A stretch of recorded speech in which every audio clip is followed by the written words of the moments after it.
Hey guys, this is Julian of Julian Gray Media, and as you can see, we are in Ableton again today. Sorry for all that delay.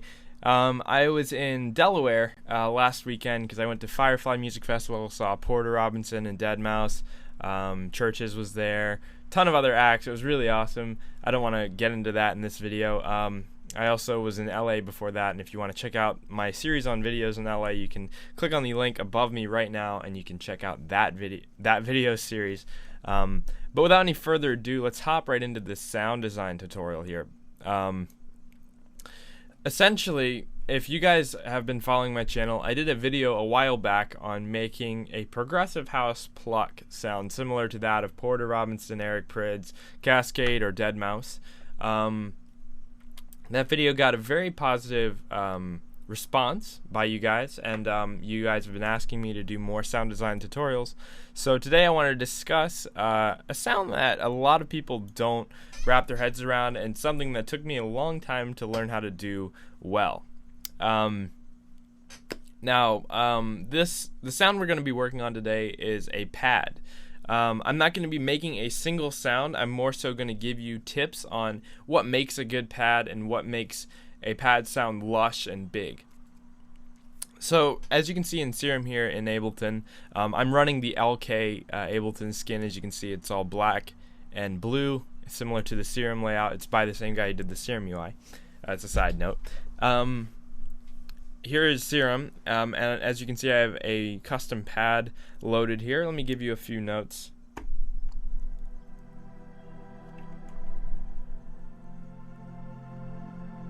So the thing about pads is that you don't really want them to be directly apparent in the track. They're more of a filler. They fill the open space and the space that the lead and the bass and the other sounds of your track aren't filling. So you don't want to make pads super duper in your face. In order to conceal that and to make them kind of a little bit farther in the back of the mix, we're gonna start off here by applying a filter. As you can see, the filter is only going to reach about right here, which is a relatively low pass filter. So if we look at what is modulating this, there. The highest we're getting to is about a little bit over 50%. We want to cut the top off of this pad. The reason I do this is because the high end, the higher frequencies are perceived as closer to you. I did a video on creating depth with reverb and delay, and you can check that video out above me right now. I kind of go more in depth on that, the psychology of that in that video. But when you hear something high pitched, you perceive it as closer because by nature, if we are listening down the street, we can hear the sub bass or the low frequencies, the low harmonics of whatever is playing down the street, but we can't hear the top end. It's like if you go to a club and you're standing outside the door, you hear the sub bass through the wall, but you don't hear the top end. It's because sub bass travels in longer wavelengths, and because of that, it can go farther distances, and you perceive it as being farther away if you just have the low end. If we cut the top off of something, in my experience at least, it's going to sound like it's a little bit farther back because it's not piercing in your ears, and it's just, in general, it's going to sound a little bit farther away. So the first thing I like to do with pads is apply a filter. As you can see, I have the default low 12 by X for Serum's, the default pack they included. Essentially, it's just cutting the bottom off of, or the top off of this sound, and we get something like this. Now, the thing about pads is that you want to do a lot of unison displacement, so you don't want all the sounds to be centered. Pads you want them to be lush. In order to create that lush atmosphere, you really have to apply something called unison. Now, unison is the amount of voices playing the exact same sound that you're playing on your keyboard. So let's say if I have one voice and I'm playing, let's just say, a D, it's going to be a single voice centered in the mix.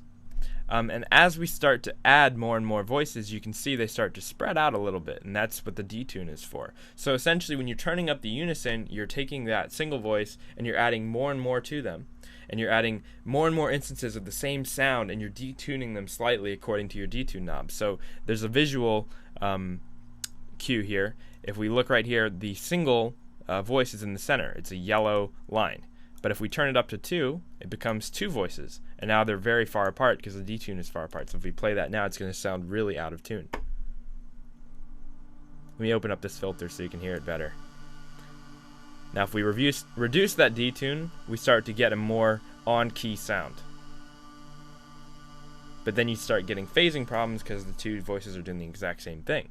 But as you can see, as we start to turn up the unison, let's put it at 7, that's a bit of a magic number because they evenly balance on both sides.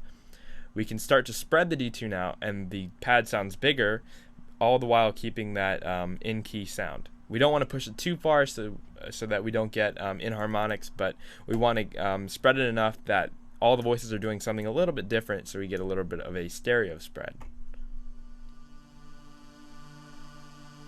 Maybe to 50%. Cool. And the reason I chose this particular sound is because it's not something directly in your face, like let's say a saw wave. It's a little bit edgy for a pad. It can work in some circumstances. Let's drag this down back to where we had it. But you can definitely hear the resonances of that pad. I want something softer, so I'm going to pick something like a sine wave, or in this case, the default acid wave.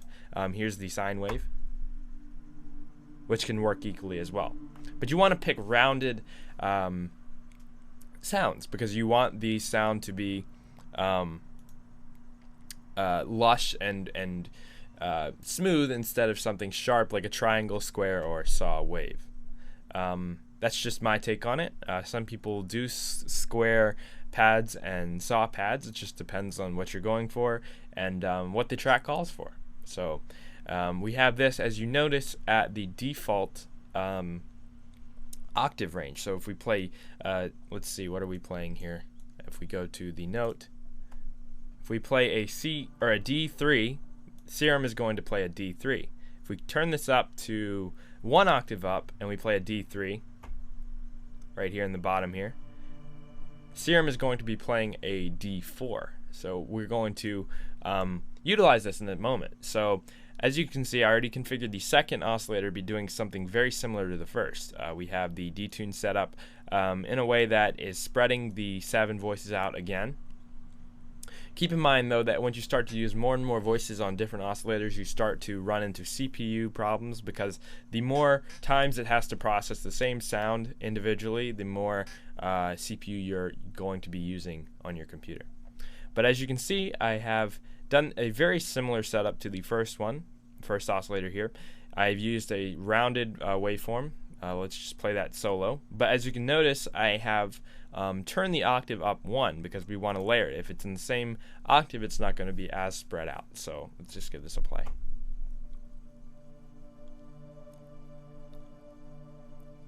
So as you can hear, it is doing a little bit of a higher sound. And when we layer that with the lower sound, actually let me disable that sub first.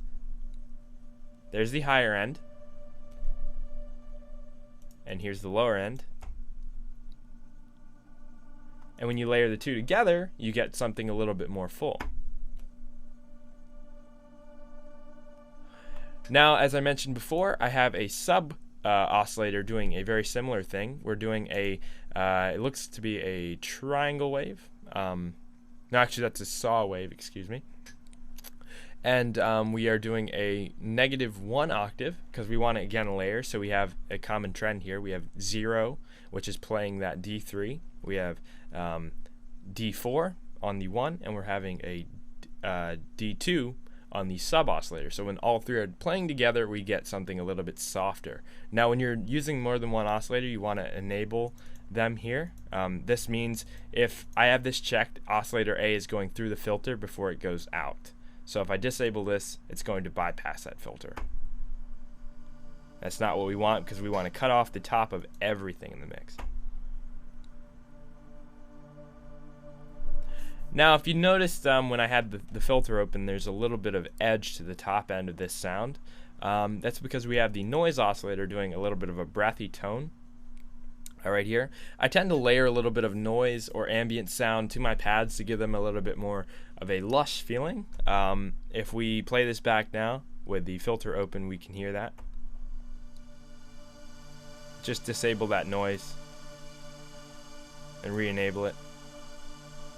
There's a little bit of a difference there. Let's turn off everything else and exaggerate the noise a little bit just so you can hear it a little bit better. Oh, excuse me. Wrong buttons.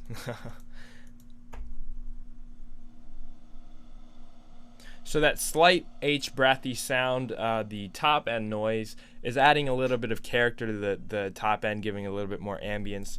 And we want that for a pad. We want it to fill out the space. We want it to sound like it's taking up space, because that's what pads are for. So if we play this back now and we close it up, we get something like this. Now, when you're making your pads, feel free to experiment. None of this is set in stone. Just keep in mind that you want to do some layering. You want to keep the top end out for the most part in pads. You want to make sure you have a little bit of ambient sound to the top end of it, whether it be a white noise, a pink noise, brown noise, a sample like the H breath. If we do like a air can or a metal sample with like running your hands on some sort of metal or something, you can do that kind of cool stuff. Just try to get some atmospheric elements to your pads. It really sets them off in the mix. The next thing we have is envelope 1 doing a long attack time. Now, if you didn't know, by default, envelope 1 controls the global amplifier of Serum. So this is essentially the envelope of the amp. By delaying the attack time, we're going to make the entire synth turn up its volume at a delayed attack time. So if we turn this to its default position here, we get a little bit of a plucky sound. If we really want to exaggerate this, we can even turn down the sustain time. We get more of a pluck. But the thing about pads is that you want a lot of sustain. You want it to be held over a period of time. You don't want it to die out on you. And you want to delay that attack time so that you can get a little bit of a fade in instead of a direct start. That's a real signature of pad sound design. Maybe even a little bit more than that. Cool. Now the release is a little bit long here. If we lock the viewfinder here to the envelope, we can see at the end here we have a 2.5 second release delay, and essentially this is holding that note after I release the key for 2.65 seconds or what have you. So if we reduce that again, if I play it and then release the key, you can hear it directly cuts off, and that's not something we want in a pad. So we want to delay that release a little bit. Let's put it at like maybe 2 seconds here. And then it fades out after I release the key, or the MIDI note, what have you. So 2 seconds in, 2 seconds out, something like that. Just play around with it. The key to pad envelopes is just to have a delayed attack and a delayed release time so that it fades in and fades out. You don't want it to be like hit on the first note and then end as soon as you release the key. That's more of a lead or a plucky sound, maybe even a bass sound. But for pads and things, you want to fill up space and be flowing and smooth. You want to have something like a 2 second attack time or release time, just so you can get the notes to flow together a little bit better. As for effects, I have a little bit of a phaser going here. This is completely subjective. Phasing can be really cool effect if pulled off right on pads. As you can see, I have the rate relatively low. I have the depth at medium, or the center, frequency at center. Feed a little bit down so we aren't feeding it as much of the sound, and we have them mixed down a little bit because I don't want it to exaggerate. If we play just the phaser, as you can hear, it phases between the ears a little bit, but I don't want that to take up the entire sound, so I turn that down in the mix. Now we have the reverb going. It's doing a hall reverb, and we have the mix at 50%, size up. Again, reverb is something that you really want to establish with a pad. If you did watch my video on creating depth with reverb, I went over some concepts of how we perceive reverb. You can make your reverb sound, or make your sounds sound farther away and more off in the distance by increasing the reverb size, because we hear more of a reverberation from faraway sounds in a large space. So a small amount of reverb is going to sound closer to you, and a larger amount is going to sound farther away. Instead of creating size with reverb, we create depth. It's something that's a key. So if we disable and then A and B this reverb, we can hear the difference here.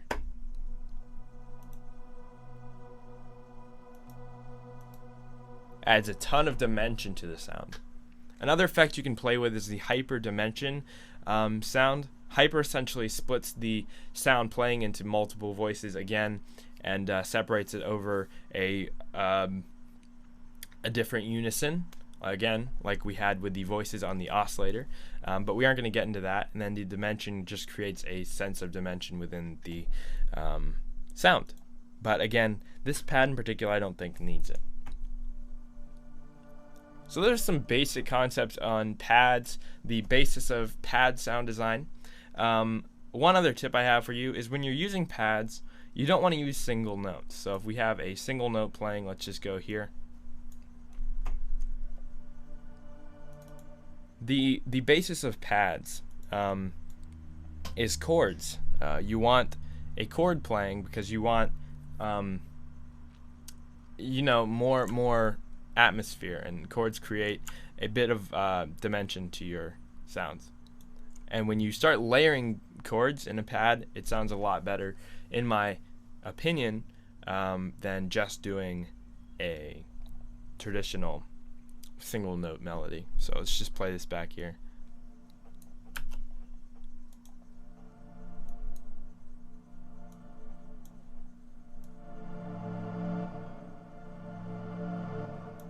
So again, that sounds a lot better than this.